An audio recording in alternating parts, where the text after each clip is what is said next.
as we move into a recession and things are getting harder and harder, I am working on tightening down my sourcing, leaning into categories that sell for me. And in today's video, I'm going to show you how I'm deciding to do that, how I decide what I am sourcing when reselling on Poshmark and eBay. And regardless of what categories you sell in, this strategy is going to work, and how to do it is going to work for you as well. And then I will show you the actual items that are selling for me right now in January 2023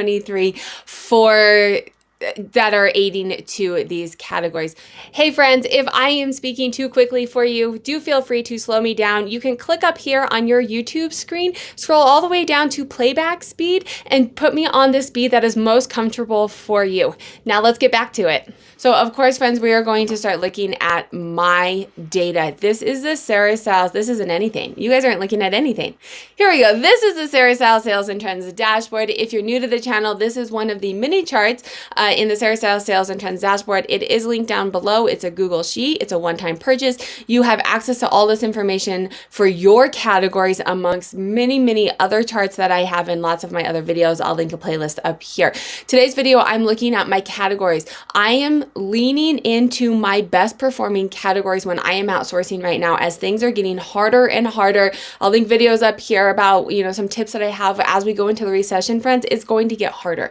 And so really leaning in and making strategic decisions about what's going to actually sell. Having the long tail game, hey, it'll actually sell eventually, right now is not the strategy that I'm taking. Because I may not have eventually. I need the cash flow right now, as my sales are dropping, as economy is going to get worse, as inflation is rising, people are losing, all of the things that go around a recession.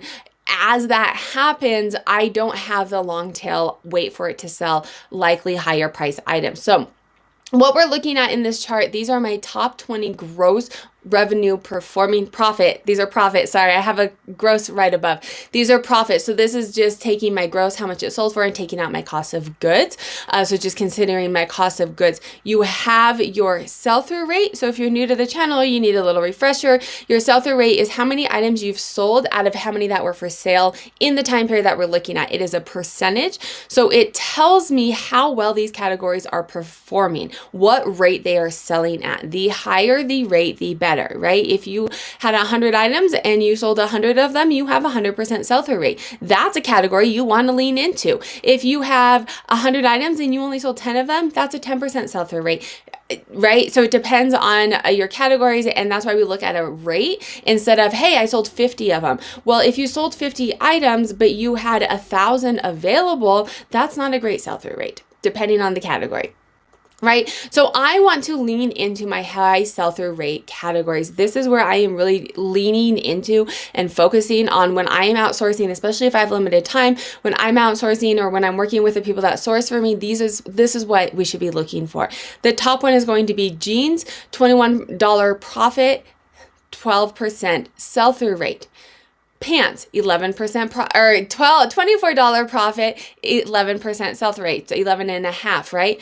Accessories, 10% sell-through rate, 26 profit. Intimates, it's going to be bras, stuff like that. Are you guys noticing a trend? So I sell women's fashion. Those are going to be the categories you see here. But up in here, the trend that we're going to be seeing is high sell-through rate is likely going to mean a lower average sale price. But right now, that's what I'm leaning into, because that is what people have money to buy. They still need jeans. They still need pants. They may not be able to buy them brand new anymore. So they're coming to eBay. They're coming to Poshmark to buy them a little bit cheaper. They still have those $20 to be able to spend, right?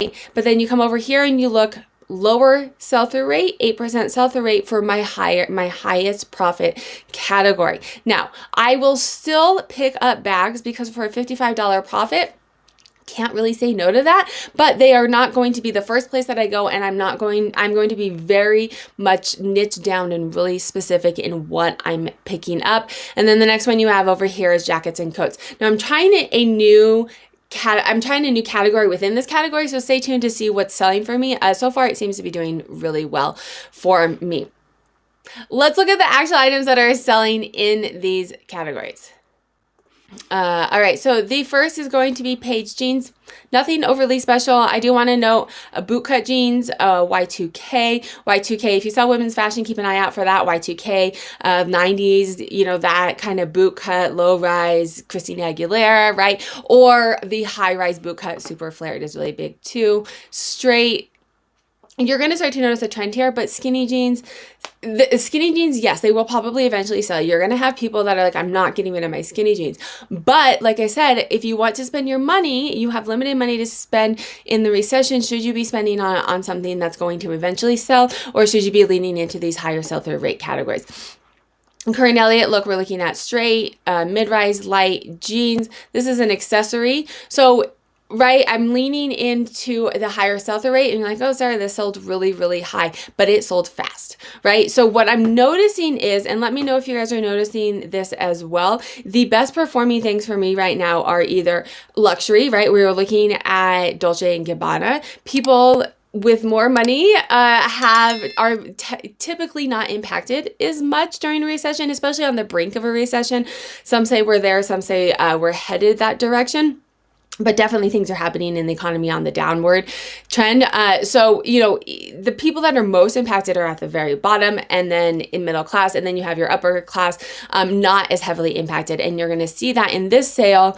Dolce & Gabbana, this sold, I think, within a week. It was an offer, but it sold for like $110. And that goes into the accessories category, right? A&G, boot cut, low rise, Y2K, right? Are you noticing a trend with the pants? Athleta, yoga tight, 7th, 8th. These are a newer style, I think. So if you guys are new to Athleta or just reselling in general, if you don't really know what's on trend, which it's hard to know for every brand and everything. If you look here, you can see it says 8/20 at the very bottom. That means when it was made or when it was released. That's what season it was. So if you don't know, I don't always pick up Athleta, but these are only when I bought them last year, they were only 2 years old. So that was one of the reasons that I picked them up. This is a new category that I am trying in men's. I have a friend on Instagram that's like, Sarah, this is where it's at. So I'm slowly trying to pick some of them up, especially if I see them like for a reasonable price. And they are men's blazers, men's suits. You can find at least in my thrift stores, this was a Ralph Lauren men's wool tuxedo. They tend to be made of really good products. They tend to just kind of sit at thrift stores. So at my thrift stores, at least, I don't usually find them for a very high price. Pretty easy to take pictures of. I don't love how much space they take up. So I'm going to keep an eye on how much, what their sell-through rate is going to be, if it's going to be worth holding on to them for a little bit.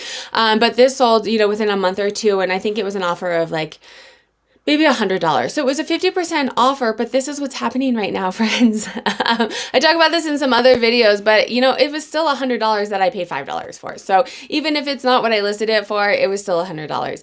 Let me know what you guys think about offers and lowball offers that are coming in right now. They are increasing.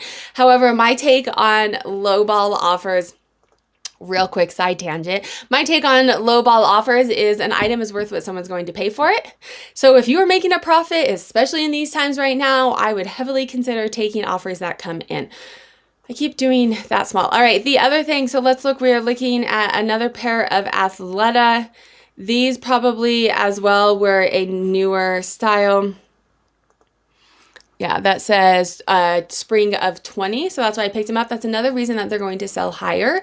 So small brands like that, unless it's like the Y2K 90s trend, I'll only pick up kind of the lower end, under $100-ish range mall brands if they're going to be within the past couple of years. Focus on what sells for you, friends. This is where we have to lean into it. Again, Paige, bootcut, Y2K. This is an accessory because it was it says a purse, but it's like a clutch. So this sold for an offer. And then Y2K, again, Y2K pants. This is what I'm leaning into because this is what's selling to help me get through these hard times. Let me know what's working for you guys right now.